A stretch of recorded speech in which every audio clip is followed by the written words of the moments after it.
भायखळ्यातील राष्ट्रवादी काँग्रेस अजित पवार गटाचे माजी तालुका अध्यक्ष सचिन कुर्मी यांची ऑक्टोबरमध्ये हत्या झाली आणि त्यानंतर या सगळ्या प्रकरणातील मुख्य आरोपीला अटक व्हावी अशी मागणी कुटुंबियांकडून केली जाते आणि त्यासाठी 1 मे पासून उपोषण हे कुटुंबियांकडून केलं जाणार आहे। आपल्यासोबत सचिन कुर्मी यांचे भाऊ आहेत महेश कुर्मी।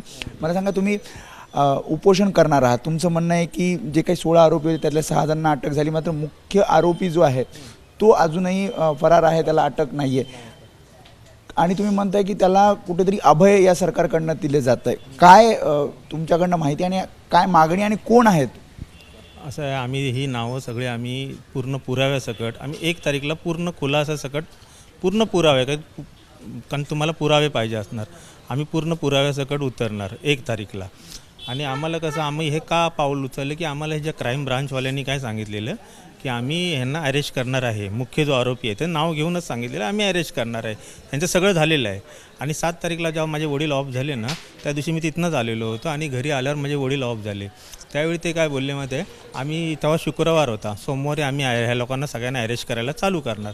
तर वडील ऑफ झाल्यामुळे मी 2-4 दिवस गेलो नाही आणि समजलं की ज्या आरोपींना अटक केली ते आरोपी आहेच, ते आरोपी आहेत ना, ते एकदम त्यांचा सूत्रधार कोणीतरी वेगळा आहे, त्यांचा मेन सूत्रधार आहे आणि ते पोलीसवाल्यांना क्राईम ब्रांचवाल्यांना माहिती आहे कोण सूत्रधार आहे काय आहे, त्याच्याकडे सगळी फाईल त्यांनी रेडी पण केलेली। 6 महिने वेळ लागला, तुम्ही आता मागणी करा? रोजच जातो ना आम्ही क्राईम ब्रांचकडे, ते बोला आता करतो आता करतो आता करतो, नेहमी आम्हाला आश्वासन। सब आरोपी आपके अरेस्ट करेंगे, इसके लिए हम लोग उनका वेट कर रहे थे कि ठीक है सब अरेस्ट होंगे करके, लेकिन लास्ट मोमेंट में उन लोगों ने बोल दिया कि हम लोग से नहीं हो पाएगा।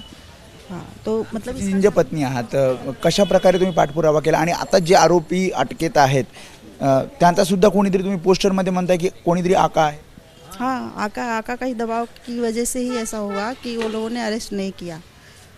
इसके लिए हम लोग को 1 मई को अनशन करना पड़ रहा है, उसके सिवाय हमारे पास कोई पर्याय नहीं, क्योंकि हम लोगों ने सबका दरवाज़ा, गृह मंत्रालय से लेकर सब जगह का दरवाज़ा खटखटाया, कहीं से हमको न्याय नहीं मिला। कारण काय होतं हे सगळं करण्यामागे? त्यांचा मुख्य आका उनका जो है आका, उसकी वजह से दबाव आया कि वो नहीं अरेस्ट कर रहे उनको। हत्येमागचं काय कारण होतं? तुम्ही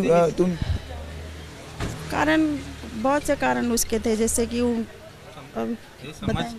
हे समाज कार्य करायचे आणि ज्यांनी हत्या केली ते इथले गुंड आहे, ते त्यांच्यावर केसेस पण आहे, जो आका आहे त्याच्यावर पण केसेस आहे, हे मोठे गुंड होते इकडचे काय। आणि हे लोक RTI आणि हे मारायचे ना, जे महेश वेंगुर्लेकर हे जे RTI मारायचे ना, त्यांना वाटायचं की हाच मारतोय सगळं।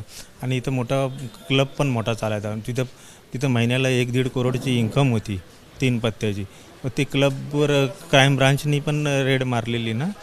कोण आहे, म्हणजे कोणत्या पक्षाशी निगडीत आहे, काही तुम्ही नावही सांगत नाही? नाव आम्ही 1 तारीखला सगळं, आम्ही ह्यांना पण नाही सांगितलं ना, आम्ही सगळं 1 तारीखला आम्ही सगळं खुलासा करू, तुम्हाला प्रूफ सकट दाखवायचं आम्हाला, काय प्रूफ आहे त्याच्यामध्ये काय नाही। पक्षाचे नेते आहेत असं तुमचं म्हणणं आहे? हां, ते बोलू ना, राजकीय पक्षाचे नेतेशिवाय कोण ते सपोर्ट करू शकतच नाही ना। उपोषणाला बसणार? आम्ही उपोषणाला बसणार आहेत। त्यामुळे हे कुर्मींचे कुटुंबीय आहेत, भाऊ आहे, पत्नी आहेत आणि त्यांनी सांगितले की 1 तारखेपासून हे उपोषणाला बसणार आहेत आणि त्यांचं असं म्हणणं आहे की जो मुख्य आरोपी आहे, जो मुख्य सूत्रधार आहे, जोपर्यंत त्याला अटक होत नाही तोपर्यंत हे उपोषण सुरू राहील आणि तशा प्रकारची मागणीसुद्धा त्यांनी राज्य सरकारकडे आणि मुंबई पोलिसांकडे केली आहे। कॅमेरामॅन अरविंद वारगेसह मी वेदांत नेब, ABP माझा, मुंबई। ABP माझा, उघडा डोळे बघा नीट।